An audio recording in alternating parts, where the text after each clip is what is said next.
Yes, we're back with another rider, another episode. Today we're honoured to have Steve and his lovely wife Megan in the car, and they're American, and Steve is a specialist in horticultural. Am I saying it right? Horticulture? Horticulture. Oh, thank you. There you are. There you have it. So Steve, why horticulture? Why horticulture? Why not? Plants are interesting and fun. So. Okay. When did you realise you first had a love for this industry? Not too long ago, actually. I've loved growing plants for a while, but I started off with golf courses. So I managed golf courses, and then I did some tree care, and then I went into horticulture. So when did you go to university or college, as you like call it? Yes. So what was your degree? Was it or your master's? I think that's what they call it. Yeah, my degree's in plant science. Oh. Yeah. So you knew from a young age what you wanted to do, in the sense of something to do with green. Not from a young age. I didn't know what I wanted to do until I did it. I worked on a golf course in the summer when I got out of high school, and that's when I knew I enjoyed golf courses and grass at the time, and then it kind of grew from there. Okay, that's interesting. So when you you worked on a golf course when you were doing your degree? Yep. Oh, okay. But you chose. So why did you choose that degree then, if you weren't sure? Yeah, at the time when I was working on the golf course, we hosted some PGA Tour events, and so the professionals came and we prepared the golf course for their tournament, and that was my first love for just the golf courses. I really enjoyed preparing for the professional players and had a great time with it. So, and then, as we were doing that, I learned that there was science involved and real interesting skills in, maintaining a golf course at that high quality. What kind of skills did you need to develop and have to maintain the golf course? Just an understanding of plant physiology, how the grass grows and what different things that the grass responds to, and to grow, on the greens on a golf course, you grow them, I don't know, metric, it's only like an eighth of an inch, which is super short, so it's unnatural to grow grass that way. So it takes a lot of skill and knowledge of the plant to make it grow so short while having so many people stomp all over it and play on it. Oh yeah, I never thought about that. Yeah. So, probably giving away some trade secrets here. How do you give us some details? You don't have to give us all, but how would you go about that? Because from what I'm saying, you're having to cut the grass, so it never gets to grow its normal length, but you have to keep it very strong, like very healthy.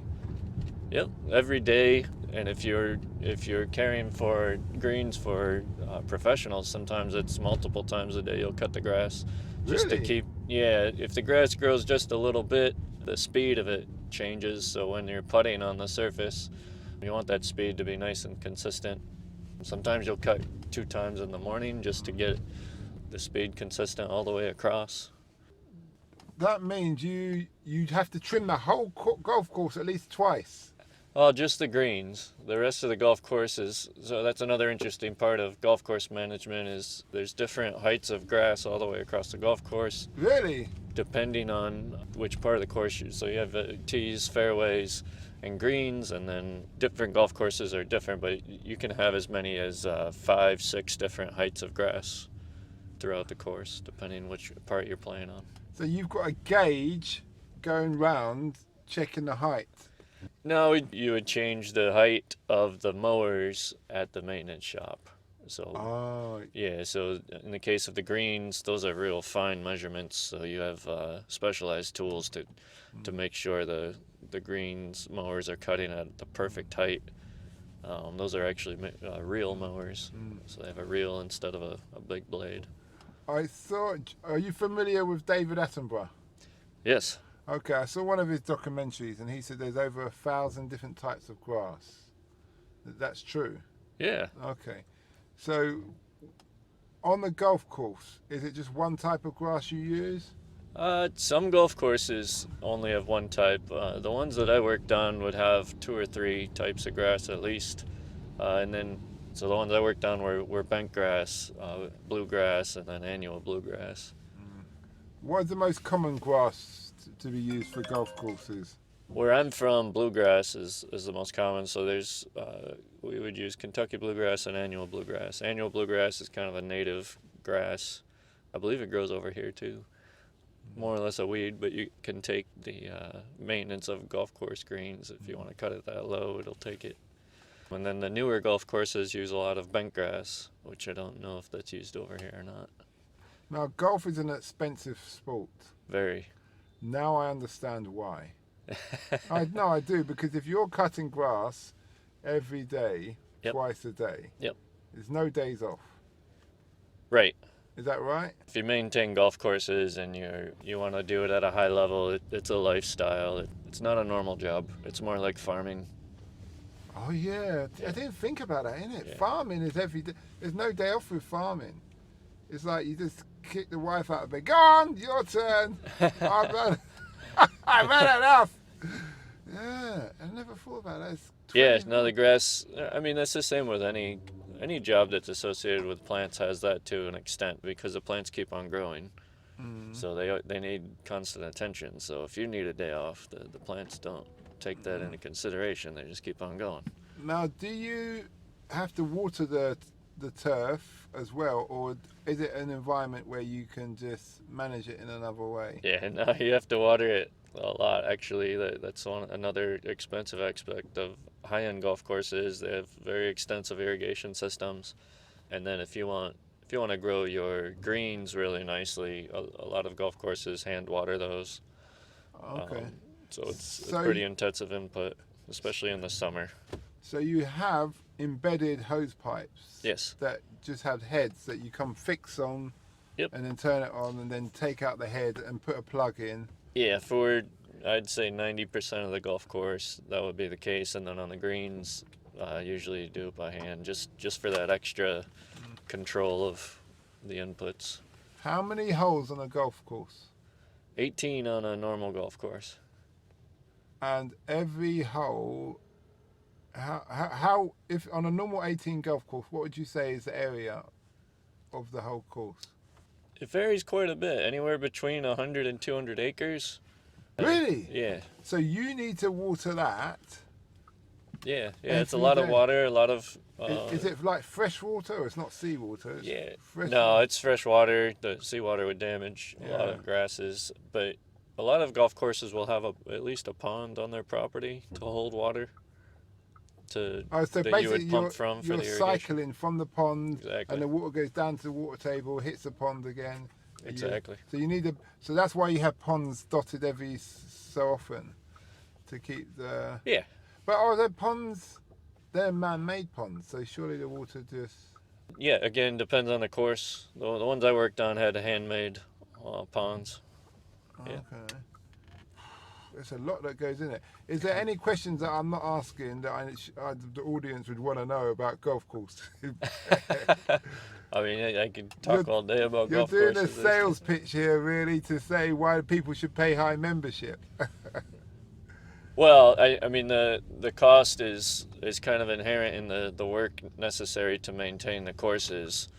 So a lot of people enjoy watching golf on TV and watch the professionals play. When they do that, they get interested in golf. They usually want to do what the professionals are doing. They want to play on those same golf courses.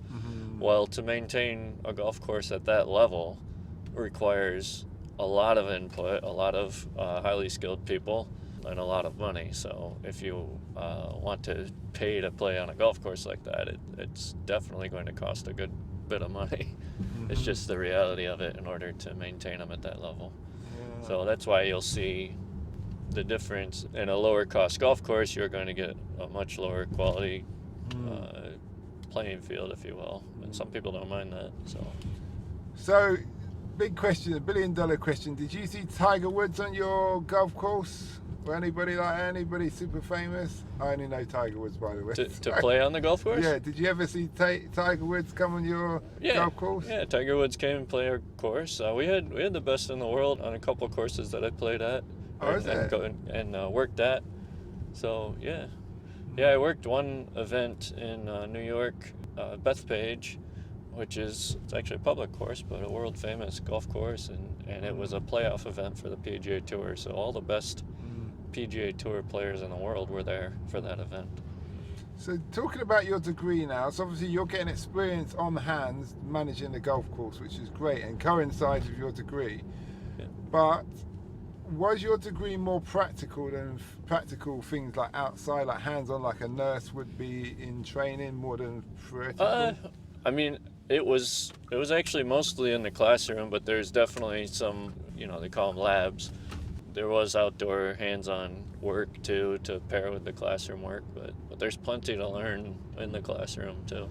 Do you use any kind of chemical, or is it like a fertilizer chemical? Yeah, fertilizers, chemical. Yeah, fertilizers, pesticides, certainly. Okay. Especially on the higher end golf courses. Yeah, you must have a problem with weeds.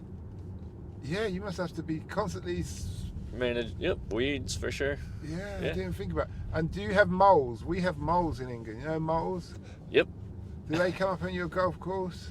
Yeah, I never ran into that as a major problem on the courses I worked at, but that is, I'd say in probably the older golf courses, that can be a problem. I suppose the way to get around that is have a mesh, lay down a mesh, then put a load of turf down and sand, and then grow the grass so he can never burrow up through the mesh. But sometimes it's just the chemical inputs on a golf course will be enough to drive away animals like that.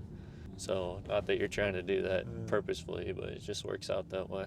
Yeah, it's a bonus. Okay. So you moved on to the flowers side of things.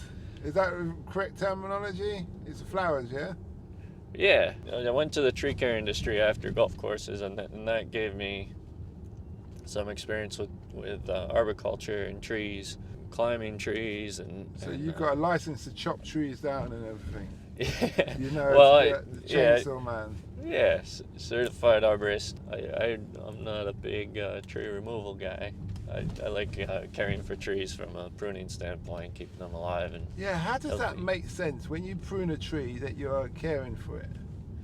Because trees kind of grow, they respond to the environment. They're going to grow every which way they can, depending where they're planted. And when you prune them, you can enhance their structure, you can enhance their shape and the way they look. You're going to have limbs naturally break on trees just due to weather, and sometimes trees outgrow themselves and they'll just break because they grow too awkwardly. So a good arborist can predict those things. They can see structural weaknesses in a tree and they can correct them before they break. Yeah, it's just like, in a way, you take care of yourself and you try to eat healthy, you go to a doctor. Mm-hmm. You can enhance your own health. You can do the same with trees and with plants generally. You can they'll do fine on their own, but you can take it another level if you're skilled. Okay, that's interesting. I never really thought about that, but is it true that if you want to know how long a tree's branches, roots, the roots go, they go as far as the bushes? Yeah, so they call it the drip line, where the canopy goes out to on most trees. And as a general rule, most trees grow their roots past the drip line. Some go considerably past the drip line. So. And how far does a tree need to be buried in the ground, like its roots? Does it go down like a meter and that's it? Sorry. Well, there's an area on the tree trunk that needs to remain above ground, but after that, the roots will grow. The roots will grow wherever they can, basically. So if there's oxygen and water, the roots will grow there. So they'll go as deep as they can until they start getting limited on water and oxygen, especially oxygen. That usually gets less and less as you go deep. Okay, that's good. So tell us. Sorry. That's something a lot of people don't understand about trees and plants generally, is they need water in their roots, but the oxygen is just as important. Mm-hmm. And if you underestimate the need for oxygen, you can create a lot of problems that way. So with trees, sometimes people plant them in a real compacted soil, and it's not that the tree can't grow in that soil, it's that the soil doesn't have enough oxygen in it. Okay. So tell us about this plant that you specialize in. It's commonly called the corpseflower, but it's Amorphophallus titanum is the scientific name, and it's from Sumatra, and it grows in the rainforest in Sumatra. So Sumatra's a single island in Indonesia, which is a chain of islands. The flower is Does it sit in the water? we call it a flower, but it's actually an inflorescence, so it's a collection of flowers. The single structure looks like one flower, but it's not. And it stands, oh boy, here we go with metric again. It's going to Just say it 3 meters almost. I mean, I don't know how big 3 meters is. It's got to be close to 3 meters. High. It's 10 feet is the tallest one ever measured in the world. Okay, and is it? I'm thinking it's not like a lily flower. No. It's actually like in the forest. Yep. So it goes up 2 meters. Yeah. And was it? How? I'm trying to think of what it looks like. Yeah, so it looks like, it does look like a single flower. It's got two structures called a spathe and a spadix, and the spathe is like, it almost looks like the petal, and then the spadix is a central column that goes straight up. And if you were to remove the spathe, you would see at the base of the spadix are hundreds and hundreds of individual flowers, and there's male and female flowers at the base. Okay. Boy, I've never tried to describe the flower in words. It's hard to describe. So what is that odor? Why they call it this stink? So it smells corpse. like a rotting dead animal. It's a pretty awful smell, especially, so it smells on it. It has 2 nights where it blooms. The first night it blooms female flowers, and then the second night male flowers. And on the night when it's female, the first night, it stinks, and it heats up. It heats up extensively, much warmer than the air around it. And the thought is that helps attract its pollinators, which is flies and wasps. Flies and beetles, anything that's attracted to carrion, basically. So yeah, it both the heat and the smell probably attract its pollinators. Okay. Alright. And how does what's the maintenance of that plant like? Relatively simple. It's actually so it grows from an underground tuber.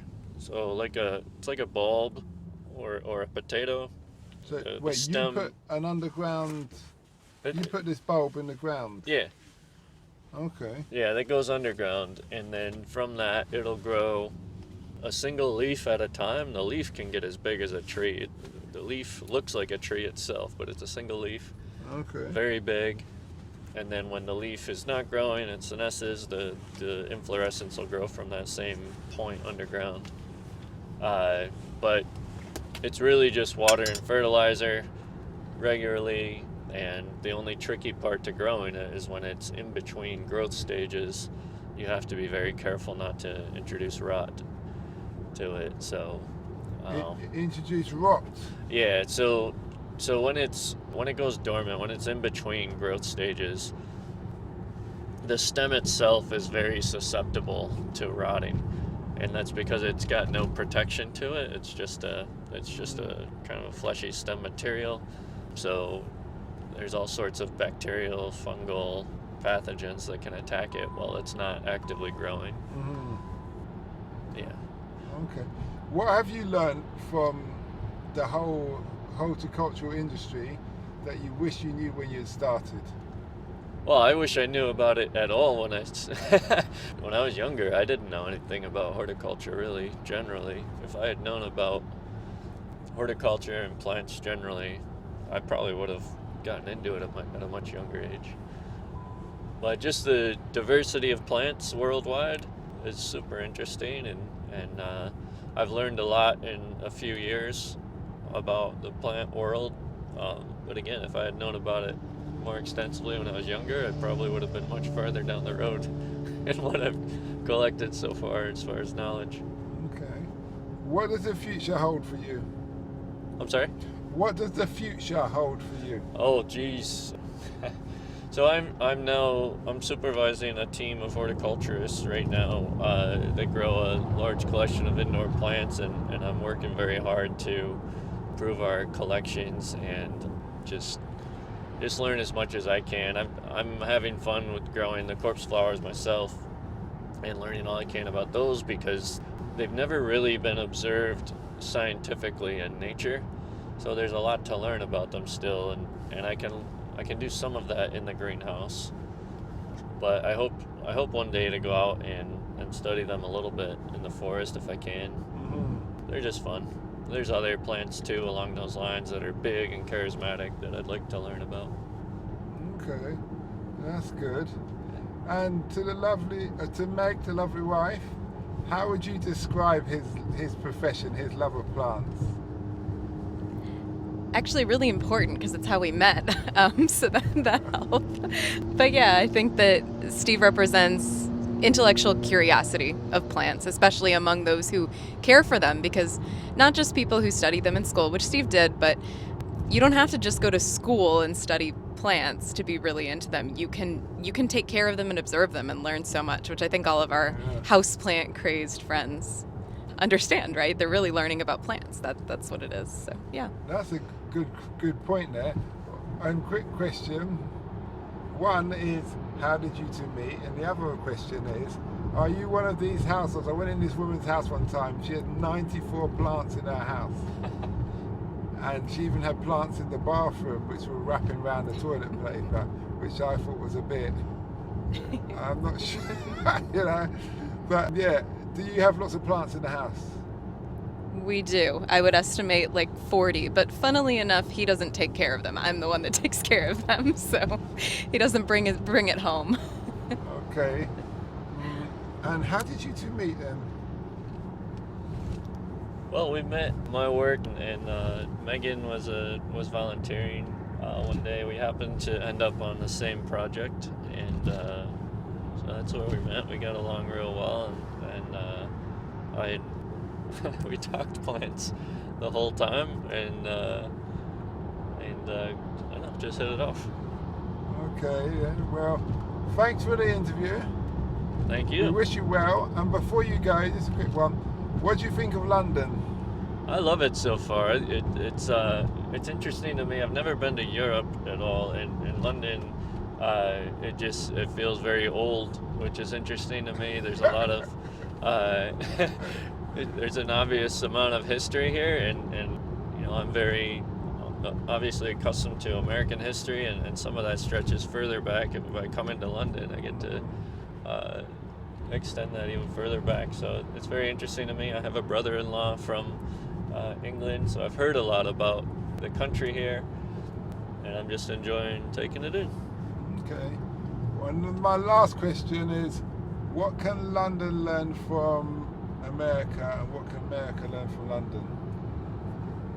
Good question. Well, London could learn how to make streets a little bit bigger.